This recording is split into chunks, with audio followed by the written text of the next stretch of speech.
अरे थांब, कसं गेलं पेपर? अरे एवढा खुश दिसतोय भैया, भारीच गेला असेल की.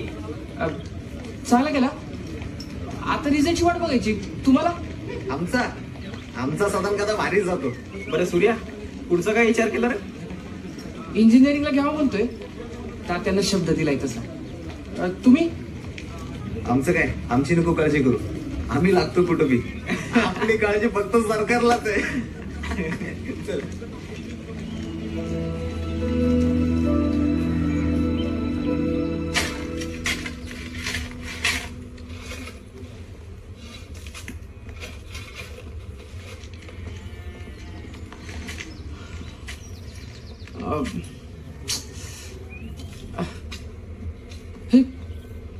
ताडे 1 वाजता बघ. भैया आला का निकाल? 1 7 5 4 3. टाकला का नंबर? अगं टाकला नंबर, पण ते रिझल्ट दाखवणं झाली. अरे साईट हँग होत असती या. थांब दाखवते. किती वेळ? थांब जरा. आला आला आला. ताडे पास झालो. अरे पास झालो. काय टाकायला पण सांग. पास झालो. तात्या काय? 93%.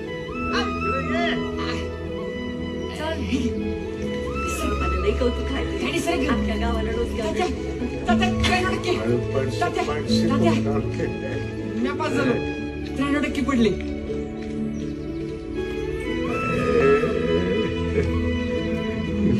ताडे आज पुरणाचे पोळे कर बाई. होय तात्या. मामा पास झाला. तात्या मध्ये पुढं मग मी. ए सूर्या, हा. चल. आलो. तात्या जाऊन येतो. जा. ते फोन दे. चल लवकर. भैया भैया हा तुझ्या त्या क्लासवाल्या भोसले सरांना जाऊन सांग आधी पास झाल्याचं. हा हा आणि महाराजांचं दर्शन बी घेऊन जा बघ.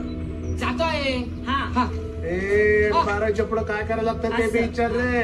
हा तात्या विचारतो. हा. झालं बघ एकदाचं लेकराचं.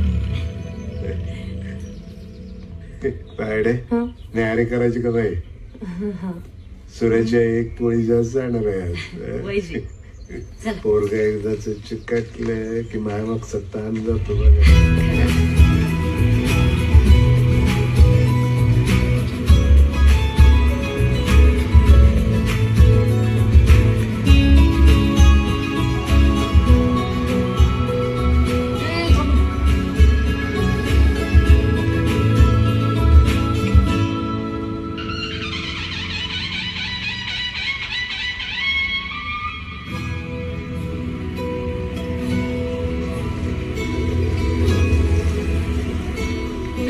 रिझल्ट काय आलं रे? ते परीक्षेच्या वेळी त्याचं तोंड जिरापासारखं झालं होतं.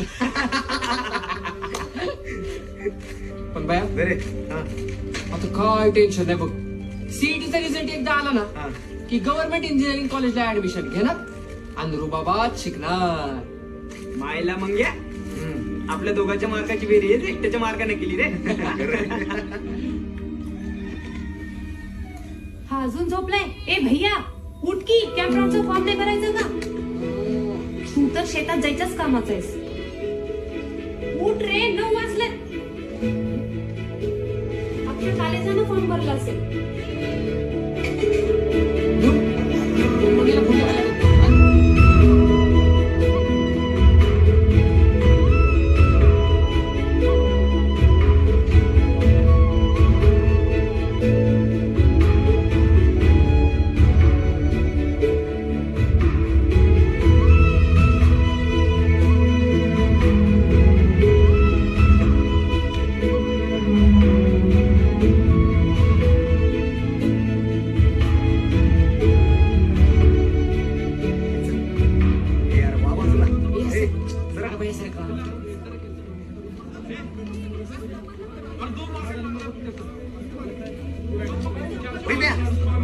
लागला आपला नंबर. काय बोलतो?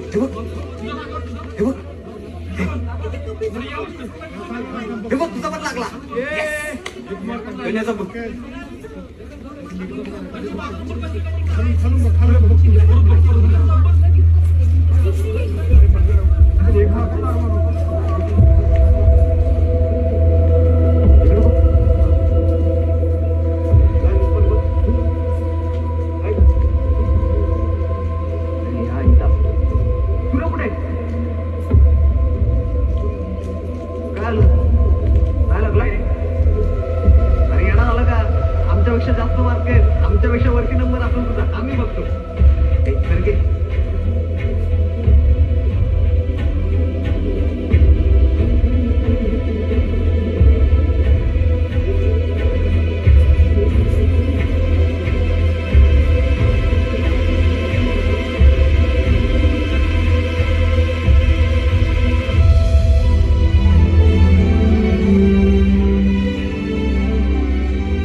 अगं बाई, बरं झालं किरण्याचं एकदा सरकारी कॉलेजचं झालं ती.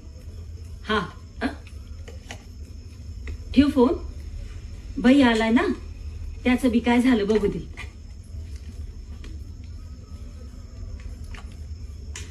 काय झालं रे? दमला का वाघ माझा? चल ये जेवायला बस. काय रे वाढदा झाला? होय तात्या. काय झालं भैया? नंबर लागला नाही का तुवा? असा कसा नाही लागणार? हा अरे 93% एकेकाची नाक फोडली आहे ना. नंबर न लागायला काय झालं? लागला नक्की लागला.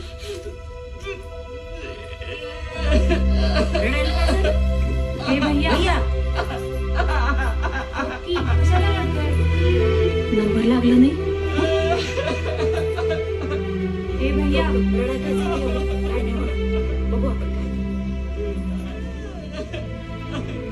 काय गप नाही लागू दे. उद्या जातो सरपंचाकडे त्याच्याकडनं लावून घेतो. तू कशाला काळजी करतोस? त्यांच्या हातात नसते ते. दुसरा काहीतरी मार्ग असेलच की. होय, खाजगीला ऍडमिशन घ्यावं लागल. ये फिल्म cinewood.net द्वारा प्रस्तुत की ऍडमिशन गई मिळतंय है. ना, खाजगी तर खाजगी. चल येऊ आपण. तात्या, खाजगी कॉलेजला लय पैसे लागतात. सगळं पकडून 1-1.5 लाख तरी लागतात. किती? अख्ख्या कोर्सचे ना होऊन जाईल. चल नाही, मग? फक्त 1 वर्षाचे.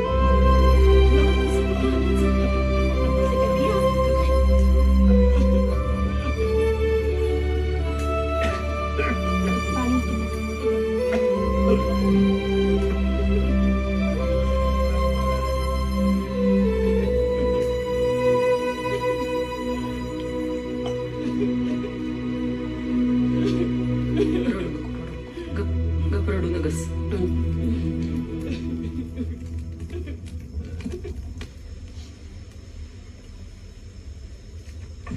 तू कशाला आली ग माग मेंढ राखत? जेवण अर्ध टाकू मला. तायडे काळ होता आपल्याकडे. 100 एकर जमीन होती. किती? 100. मग कोणीतरी कायदा आणला, ती आली 50 वर. घरातले 4 भावंडाच्या वाटण्या झाल्या, आली 12 वर. पुढच्या पिढीत गेली 2 वर. मग भागना. मग घरातला एक गेला मुंबईला. शिक्षण नाही. काम कसली करायची? रिक्षा चालीव, टॅक्सी चालीव, वॉचमनगिरी कर. गिरण्याने हात दिला त्या काळात. ओटसोट चालली त्या गिरणीकडे. गिरण्या झाले की ग बंद. आली सगळे मराठा कंपनी करी गावाकडे. इकडं आड तिकडं विहीर. आगीतनं फोपाटत. आपला समाज गरिबीच्या दुष्ट चक्रात असा अडकय. आणि समाज पुढे न्यायची जबाबदारी आपण ज्यांच्या खांद्यावर दिली होती तायडे, ते आपल्या शब्दाला नाही जागले. एका बाजूला शेती नाही, आणि असली तर ती परवडणार. हे कशी परवडणार मला सांग ना. पाऊस, ना पाणी, ना वीज. काय करायचं? काय शेतकऱ्यांना नुसतं राबायचं. दुसऱ्या बाजूला शिक्षण नाही, नोकऱ्या नाही. कुठल्या धंदा करायचं? करायचं काय मराठ्यांना? काय करायचं? पाप शेती करता करता आपल्या शेतातल्या एखाद्या झाडाला कासरा असा तात्या, क्या चलाव गडफास. तायडे कधी कधी वाटतं वरच पण आपल्या बरोबर राजकारण करतो का काय? करत बेस. माझा नाही भरोसा राहिला कोणावर.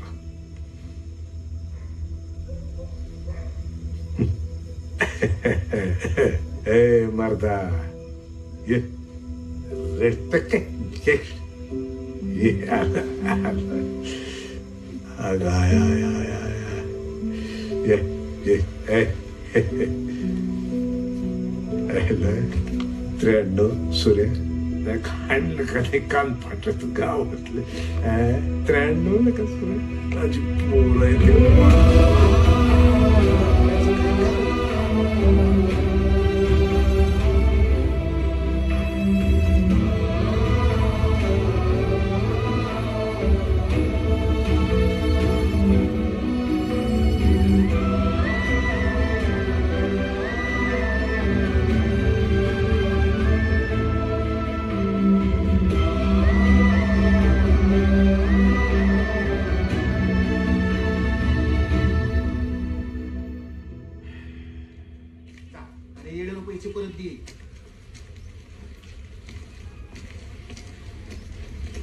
राम राम राम राम. आहेत का सावकार? अरे 93%. राम राम.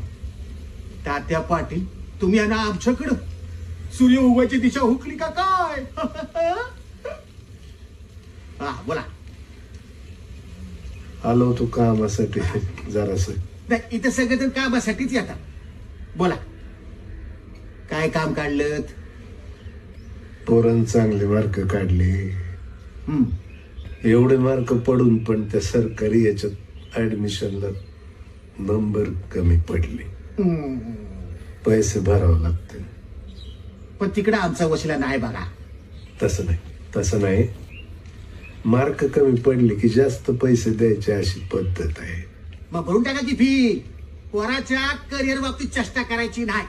हा मी तर म्हणतो तुम्ही कोणाकडनं फी 10% काय 15% बी पैसे उचला आणि फी भरून टाका. हाय काय करायची नाही काय? बरोबर आहे. मग त्यासाठी आलो होतो सावकार.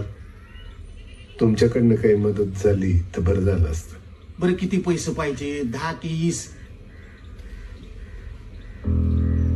सावकार 1.5 लाख लागतील. अख्खं कॉलेज विकत घेता का तुम्ही? एवढं पैसे लागतं का कुठं? अवघड आहे पाटील, अवघड आहे हो. काय उपयोग नाही शिक्षणाचा. काय उपयोग नाही. एवढं शिक्षण घेतलं पण गेलं सगळं चुरी. एवढा पैसा आणायचा कुठून? नाहीला जाय सावकार. काय करायचं आता? आपली गरिबी आपल्या जवळ. पोराची काहीतरी सोय करायला पाहिजे का नको? आमचं आयुष्य गेलं माती ढेकळत. तसं पोराच्या डोसक्यावर सावली नको का धरायला? तुम्ही व्याजासकट परत कराल हो. म्हणजे देणार म्हणजे हे बघा सोयाबीनवर पोरीचं लगीन ओळखलं का नाही? हरभरा येऊ द्या सावकार. तुम्ही काळजीच करू नका. माझ्या शब्दावर विश्वास ठेवा. आशे ना आलं बघा. नाही संकटात आणलं बघा तुम्ही आम्हाला. पहिल्यांदाच आमच्याकडे आला. आता नाही कसं म्हणायचं. तुम्ही एक काम करा. 7-12 आणि 500 रुपयाचा स्टॅम्प पेपर घेऊन येऊ. आणले आधीच घेऊन आलो म्हणलं पुन्हा आणखी धावा धाव नको. भारीच लढाई हो तुम्हाला. ठीक आहे उद्या सकाळी या. करतो काहीतरी तजवीज. लय उपकार होते सावकाराला. काही येडे वाटले काय शेतकरी? त्याचं तरी काय चुकलं त्याच्या? हल्ली माणसाला किंमतच नाही राहिली बघ सूर्या. शिक्षणाची सर्टिफिकेट तुमची शहरी कपडे सुट बूट आलाट त्यालाच माणूस म्हणायले सगळे. शिकलेला चांगलं नसते असं सगळ्यांना वाटत.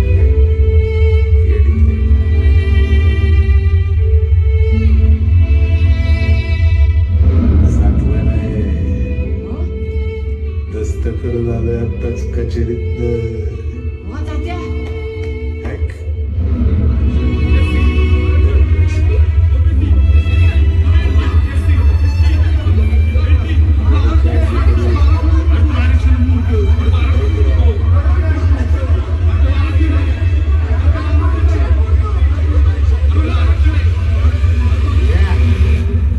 काय विचार करायला? काय झालं रे? रस्त्यातच उभा राहा. काय नाही. ते काल मामाचा फोन का आलता अकोल्याच्या. किरण्याचं ऍडमिशन झालं सांगत होता. किरण्याचं ऍडमिशन? किती टक्के पडले त्याला? 85 का काय पडलं म्हणतो. एवढीच? नंबर कसं काय लागला? अरे बाबा ते सगळ्या सोयऱ्याचे नियम वेगळे असतात. विदर्भात वेगळं, मराठवाड्यात वेगळे. ते आरक्षणात बसतो म्हणले. झालं त्याचं काम. आबाळ आसरा दे ना, जमीन पोटात घे ना. कुठल्या जन्मीचे पाप फेडतो आपण कळत नाही मला मराठवाड्यात.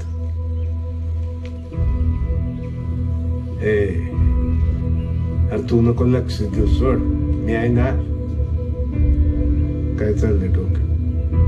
हे हे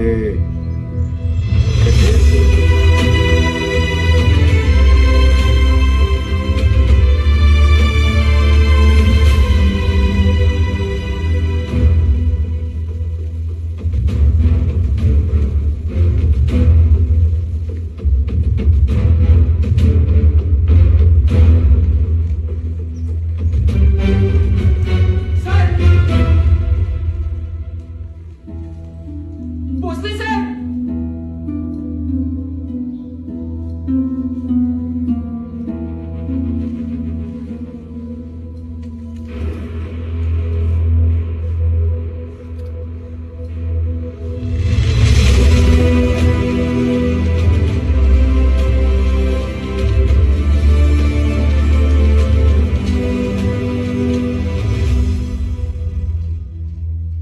म्हणजे आमच्या मेहनतीची काही किंमत आहे का तुम्हाला? हा? आम्ही जीवतोड केलेली मेहनत, आमची जिद्द सगळी गेली उडत. लेकरानं मोठं व्हावं म्हणून बापानं बरोबर करायची, उन्हातानात राबायचं, आईनं घास कुपटा घेऊन घराचा घरपण टिकवायचं का? तर त्यांच्या डोळ्यातल्या पाण्याची जळ लेकरांना लागू नये म्हणून. आम्ही तरी कुठे कमी पडलो? काय चुकलं आमचं? आई बापाच्या स्वप्नाचा आबळ्या काळजात घेऊन जीवतोड मेहनत केली. काय मला नागराला बैल नाही मिळाला म्हणून शेतकरी बापाच्या कांद्याला लावून मेहनत केली. मग तेव्हा आमची गरिबी, आमचं मागासले पण नाही दिसत का तुम्हाला? सांगा ना सर. आई बापाला कमीपणा वाटू नये म्हणून जे मिळालं ते सगळं चांगलं मानून रात्रभर डोळे फाटेपर्यंत अभ्यास केला, चांगले मार्क पाडले.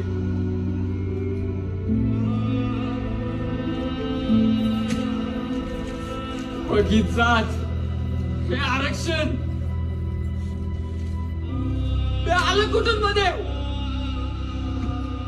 काय सोबत असणारे, एका ताटात जेवणारे वैभ्या मंग्यासारखे मित्र कमी मार्काचा झेंडा घेऊन त्या कॉलेजच्या लिस्ट मध्ये आमच्या डोक्यावर नाचायला लागले. आणि आम्ही तर पाटील, SC, ST, OBC यांच्यापेक्षा आमची जात मोठी. वारे कायदा, या कागदावरच्या जातीचा मोठेपणा हा तुम्हाला दिसून येतो, पण रानात राबून त्या आबाळाच्या भरोशावर जगणाऱ्या त्या शेतकऱ्याचं मरण नाही दिसत का तुम्हाला? रक्त ओकून केलेल्या मेहनतीचा मोठेपणा तुमच्या या व्यवस्थेला दिसत नसेल ना? हे शिक्षण, हे मार्क ठेवा तुमच्याकडेच.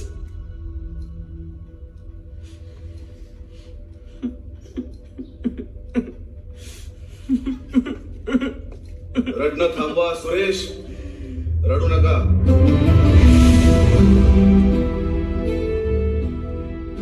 मराठ्यांनी रडायचं नसतं पाटील. छत्रपती शिवरायांनी अवघ्या सह्याद्रीला निधड्या छातीनं संकटाचा सामना करायची उर्मी दिली. लढायला शिका. कुणासोबत लढायचं सर? समोर कोणीच दिसत नाहीये. आपल्यातल्या दुबळेपणाविरुद्ध लढायचं, व्यवस्थेविरुद्ध लढायचं. ते ब्रिटिश, मुघल, निजाम जे बाहेरनं आले ते परत देश सोडून निघून गेले. आता आपला लढा हा आपल्याच लोकांशी आहे. म्हणजे बघा,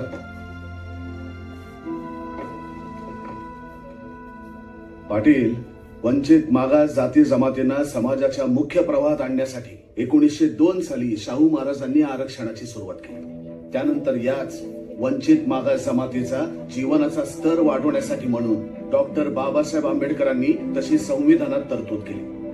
त्यांना आरक्षण दिलं की एक सामाजिक, आर्थिक, राजकीय समानता येईल असा उद्देश त्याच्या पाठीमागे होता आणि त्यातनं हे सगळं सुरू झालं. पण सर, मराठा मागास जातीत नसला तरी आमच्या आर्थिक मागासलेपणाबद्दल कुणालाच कदर नाही का?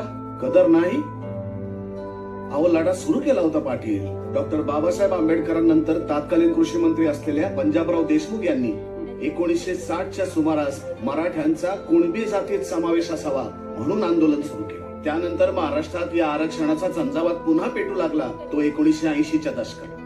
झुंजारपणा हा मराठ्यांच्या रक्तात भिनलाय, होय की नाही?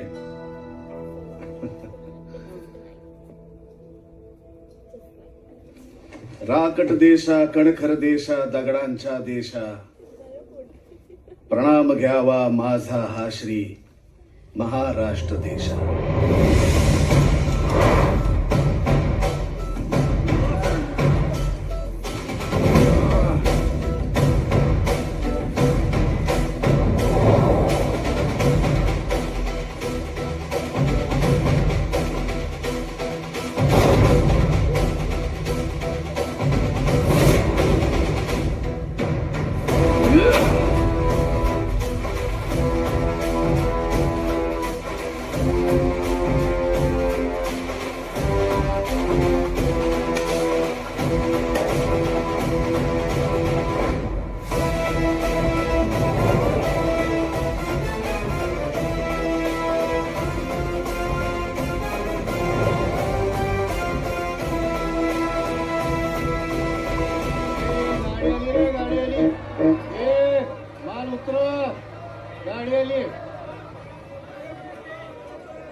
पडलं बाबा, बसा नीट बसा.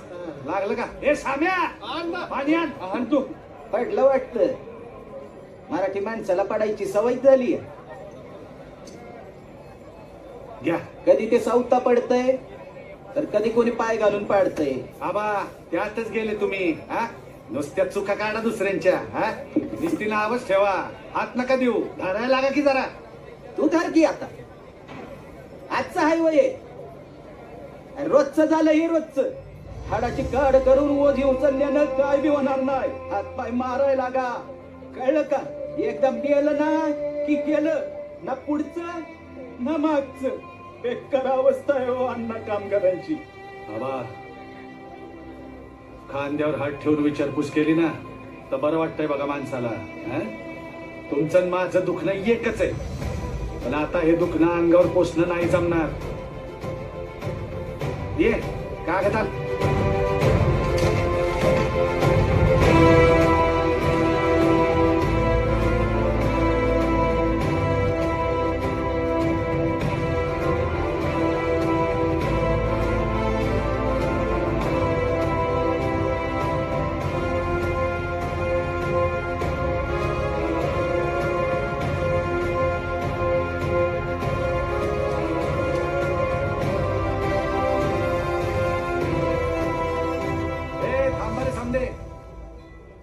जेव्हा ती पोती खाली सह्या करा समजा याच्यावर. पण अण्णा काय आहे? भविष्य आहे तुझं. पण अण्णा सांगा की त्याच्यात काय. सांगतो की आपलं म्हणणं सरकार दरबारी पोचलं पाहिजे का नाही. आपला हार्या काम करता करता पाय मोडून घेतला. आयुष्यभर काय पाय ओढत चालणार का तो? लेकरांचं काय? आपल्याला उद्या सवलती मिळाल्या तर आपल्या पुढच्या पिढ्यांचं भलं होईल ना. हे अशी मजुरी करणार, हमाली करणार किती दिवस? मोठे कधी होणार तुम्ही? या असल्या हमालीला मजुरीला गाढव मेहनत म्हणतात.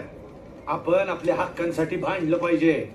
अभिमानानं जगलं तर बिघडलं कुठं मी म्हणतो, नाही? बरोबर. आता काय लिहिलंय ते ऐका. मोरया समजे या.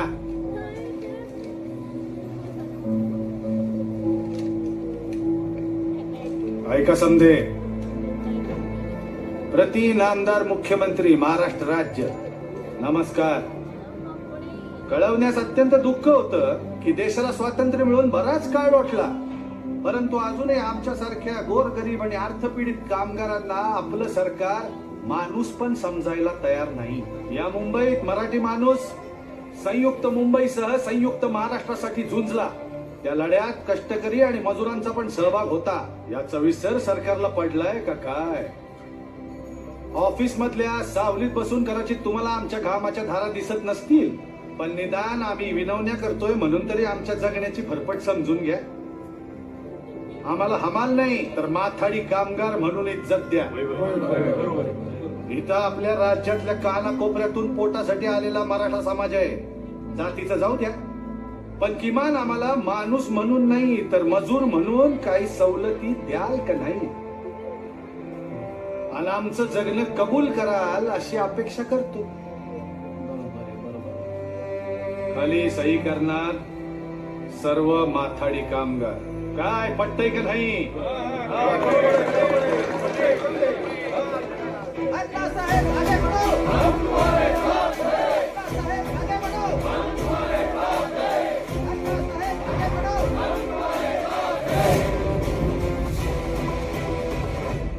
सुप्रभात. आकाशवाणी केंद्रामध्ये आपलं स्वागत आहे. माथाडी कामगारांच्या मागण्या राज्य सरकारनं एकजुटीनं मान्य केल्या असून माथाडी कामगारांसाठीचा कायदाही मंजूर करण्याचं आश्वासन सरकारनं दिलं आहे. यामुळे माथाडी कामगारांमध्ये आनंदाचं वातावरण दिसत आहे. अशी एक ठिणगी पेटली आणि खेड्यापाड्यातून मुंबईला आलेल्या मराठी आणि मराठा कामगार कष्टकरी वर्गाचा एक वणवा होऊ लागला.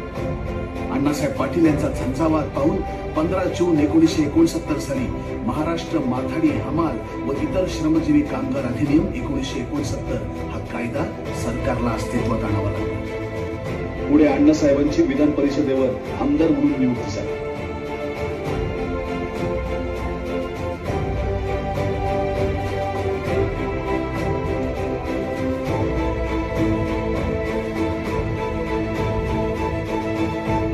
साहेबांच्या नेतृत्वाखाली 1900 साली स्थापन केल्या गेलेल्या क्षत्रिय मराठा ज्ञाती समाज या संस्थेचं नामांतर अखिल भारतीय मराठा महासंघात केले गेले.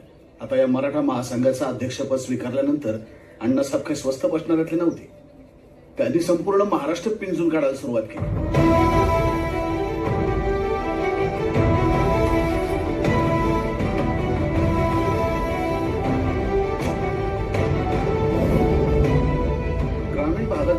जो मराठा समाज आहे तो अल्पभूधार म्हणजे कमी जमिनीचा तुकडा हातात असलेला.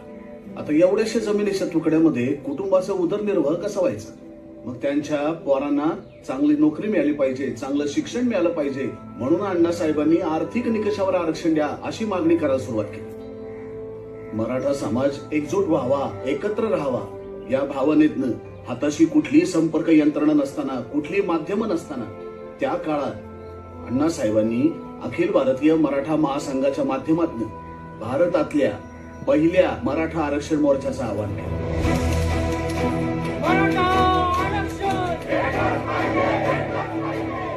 त्यात संपूर्ण महाराष्ट्रातून 5 लाख मराठी बांधव एकत्र आले होते.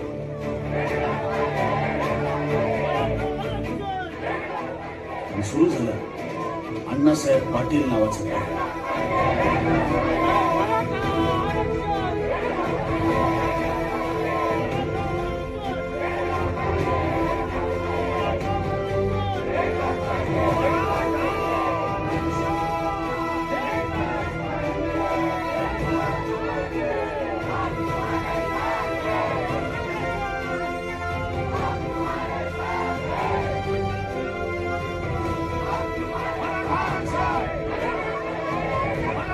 न्यू रिलीज मूवी हो या साउथ मूवी की एक्सक्लूसिव हिंदी डब मूवी को देखने और डाउनलोड करने के लिए विजिट करें cinewood.net पर.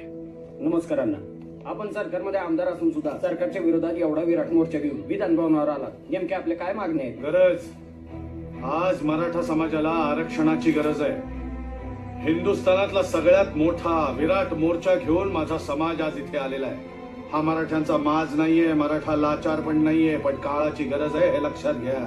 माझा मराठा समाज हा 12 बलुतेदारांना, गावगड्यांना पोचणारा पोशिंदा समाज आहे. आज समाजाची आर्थिक परिस्थिती फार बिकट आहे, पण ही दुरावस्था जर सरकारला समजत नसेल तर मी माझ्या पद, प्रतिष्ठा आणि अस्तित्वाचा सुद्धा त्याग करतो. मी सरकारला 24 तासांची मुदत देतो. 24 तासाच्या आत माझ्या समाजाला सामाजिक नाही आर्थिक निकषांवरती आरक्षण पाहिजे. मी अण्णासाहेब पाटील आज तुम्हा सगळ्यांच्या साक्षीने हे शपथ घेतो की जर उद्या सकाळपर्यंत आरक्षणाच्या मुद्द्यावरती सरकारने तोडगा काढला नाही आणि माझ्या समाजाला जर आरक्षण मिळालं नाही तर त्यानंतरचा सूर्योदय हा अण्णासाहेब पाटील बघणार नाही.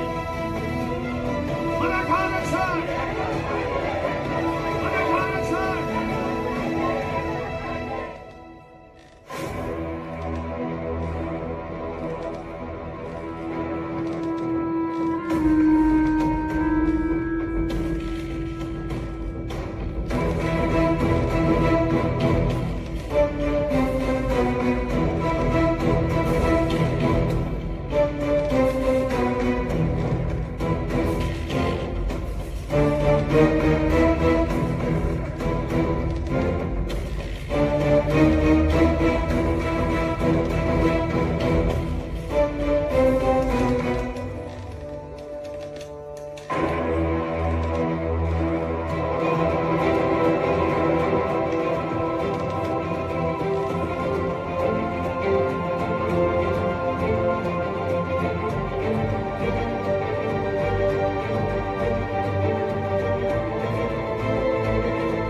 मोठा आमदार आहे, बोलायचं आणि काम झाल्यावर कॉलायचं. आरक्षणासाठी कोण जीव देतोय? आकाशवाणीमध्ये आपलं स्वागत. आजच्या महत्त्वाच्या बातम्या. आमदार अण्णासाहेब पाटील यांनी मराठा आरक्षणाविषयी दिलेल्या अवधीची वेळ संपत आलेली असून त्यावर अद्यापही सरकारकडून कोणतीच प्रतिक्रिया अण्णासाहेब, आरक्षण बिरक्षण आम्हाला काय कळत नाही. आमच्या गरीबाचं भविष्य तुमच्या हातात आहे. अण्णा, जीवाचं बरं वाईट करायचं हे नव्हतं बोलायला पाहिजे तुम्ही. आपल्याला आरक्षण महत्वाचं आहेच की, पण त्याच्या परास तुम्ही महत्वाचं आहे हो अण्णा. मी वचन देतो, उद्या सकाळी 10 वाजता आरक्षणाचा GR घेऊनच तोंड दाखवेन तुम्हाला.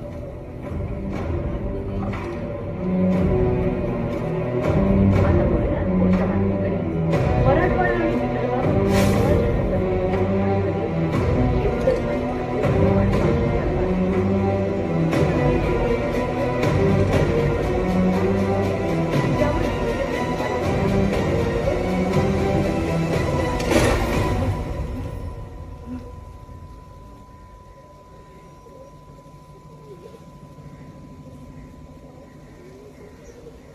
जन्म आणि मृत्यू या 2 बिंदूंना जोडणारी रेषा म्हणजे आयुष्य. अण्णासाहेब आपलं आयुष्य फार सहजपणे, स्वाभिमानानं जगले. सर, मग आरक्षणाचं पुढं काय झालं? सगळंच थांबलं असेल ना? पाटील, अहो थांबतील ते मराठे कसले? निखाऱ्यावरती राग जरी जमा झाली असली ना, तरी आतली धग तशीच असते. कधी ना कधी तरी पेट घेतेच की. महाराष्ट्रात आरक्षणाचा मुद्दा पुन्हा एकदा पेटू लागला. एक नवं वादळ जोरानं घोंगावू लागलं. नातं रक्ताचा असो की नसो, जातपात विसरून मदतीला हात, अनान्याला लाद घालायची उर्मी असं तरच छावा नाव सांगायचं. कोणच्या रंगाची? पिवळ्या. साहेब, येऊ का? बरं झालं साहेब, तुम्ही आज तरी भेटलात. साहेब, गेले 15 दिवसापासून चक्र मारते. रोज आज उद्या चाललंय. तुम्ही काल बोलावता, आज ये म्हणून. करतो. कसला दाखला? उत्पन्नाचा दाखला. बसा ना, बसा. होय साहेब. मी विसरलोच बरं का मॅडम, उत्पन्नाचा दाखला मिळणार नाही ना लगेच. म्हणजे सरकारी काम आणि 12 महिने ठाम झालं तर 4 दिवसात बी होतंय, नाही तर कवा महिना लागतोय. तुम्हाला कधी पाहिजे? साहेब, जवळ नका. मी पोलिसांकडे जाई ना. पोलीस कशाला? पोलीस मिटू की आपल्यातच. साहेब,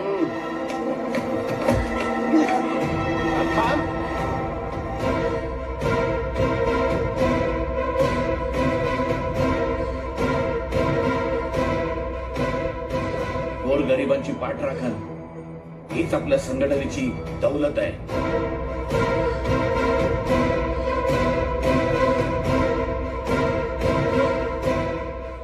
जिथं अन्याय करणारी बेरकी अवलाद दिसाल तिथंच फोडायची हिंमत ठेवा.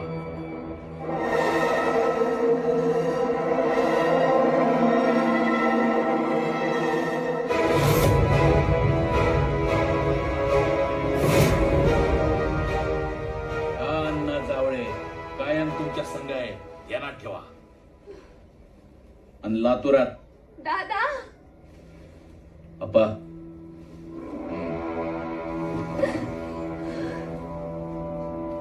दादा, मला वाचवा दादा. काय झालं? या ते उत्पन्नाच्या दाखल्यासाठी कार्यालयात गेले होते. तिथे एकानं हात टाकायचा प्रयत्न केला माझ्यावर. त्याची वाचून आली तुमच्याकडे. मला न्याय द्या दादा, मला वाचवा. इथं आलीस ना, आता तुझ्या नखाला बी हात लावायची कोण बी हिंमत नाही करणार.